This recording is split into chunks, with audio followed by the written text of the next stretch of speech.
ശരിയായ ആഹാരം മരുന്നിനേക്കാൾ ശക്തമാണ്.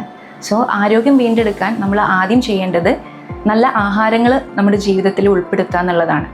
കർക്കിടകത്തിൽ പൊതുവെ നമ്മുടെ ശരീരബലവും മനോബലവും വളരെ കുറവായിരിക്കും. സോ ആ സമയത്ത് നമ്മൾ സൂപ്പർ ഫുഡ്സ് ആയിട്ടുള്ള കർക്കിടക കഞ്ഞി, പത്തിലത്തോരൻ, മീറ്റ് സൂപ്പ് ഇതൊക്കെ നമ്മുടെ ഫുഡിൽ ചേർക്കാറുണ്ട്. അതിൽ വളരെ പ്രധാനപ്പെട്ട ഒന്നാണ് കർക്കിടക കഞ്ഞി. ഈ കർക്കിടക കഞ്ഞി എങ്ങനെ ഉണ്ടാക്കാം, അത് ആർക്കൊക്കെ കഴിക്കാം, എപ്പോഴാണ് അത് കഴിക്കേണ്ടത്, തുടങ്ങിയിട്ടുള്ള ഡിസ്കഷൻസ് ആണ് നമ്മൾ ഇന്ന് ചെയ്യുന്നത്. ഓരോ പ്രദേശത്തും ഓരോ രീതിയിലാണ് കർക്കിടക കഞ്ഞി ഉണ്ടാക്കുന്നത്. അപ്പോൾ ഞാനിവിടെ പറയുന്നത് നമുക്ക് വീടുകളിൽ വളരെ എളുപ്പത്തിൽ കർക്കിടക കഞ്ഞി ഉണ്ടാക്കാനുള്ള ഒരു മെത്തേഡാണ്. ഇതിനായിട്ട് നമുക്ക് ഞവര അരി അല്ലെങ്കിൽ തവിട് കളയാത്ത അരി, സൂചി ഗോതമ്പ്, ചെറുപയർ, ആശാളി, ഉലുവ തുടങ്ങിയ ചേരുവകളാണ് നമുക്ക് ആവശ്യം. ഇവ നന്നായിട്ട് വാഷ് ചെയ്ത് ഒരു 3-4 മണിക്കൂർ സോക്ക് ചെയ്യാൻ വെക്കണം. ഇത് സോക്ക് ചെയ്ത് വെള്ളത്തിലാണ് നമ്മൾ കഞ്ഞി പ്രിപ്പയർ ചെയ്യേണ്ടത്. ഈ അരിയോടൊപ്പം ഉലുവ, ചെറുപയർ, ആശാളി തുടങ്ങിയ ധാന്യങ്ങളും കൂടി ചേർത്ത് നമുക്ക് കഞ്ഞി ഉണ്ടാക്കാം. ഇതിലേക്ക് ആയുർവേദ മരുന്നുകളായിട്ടുള്ള തഴുതാമ, മുക്കുറ്റി, പ്ലാവില ഞെട്ടി ഈ ആയുർവേദ മരുന്നുകളും കൂടി ചേർക്കുമ്പോൾ ഇതിൻ്റെ ശക്തി ഇരട്ടിയാകുന്നു. കഞ്ഞി പ്രിപ്പയർ ചെയ്ത് മേമ്പൊടിയായിട്ട് 1 സ്പൂണ് ചുക്ക് പൊടിയും കുരുമുളക് പൊടിയും ചേർക്കാം.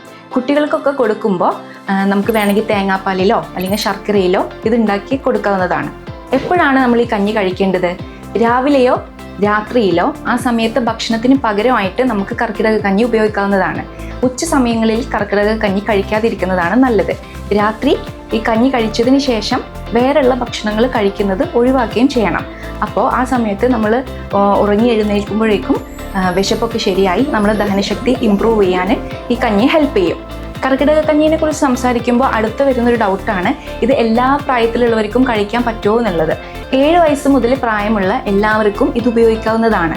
ഇത് നമ്മളെ ഗട്ട് ഹെൽത്തിനെ ഇമ്പ്രൂവ് ചെയ്യാനും നമുക്ക് കർക്കിടക മാസങ്ങളിൽ ഉണ്ടാവുന്ന വീക്ക്നെസ്സിനെ കുറക്കാനും നമ്മുടെ ശരീരം ഒന്ന് മെച്ചപ്പെടുത്താനും ഇത് ഹെൽപ്പ് ചെയ്യും.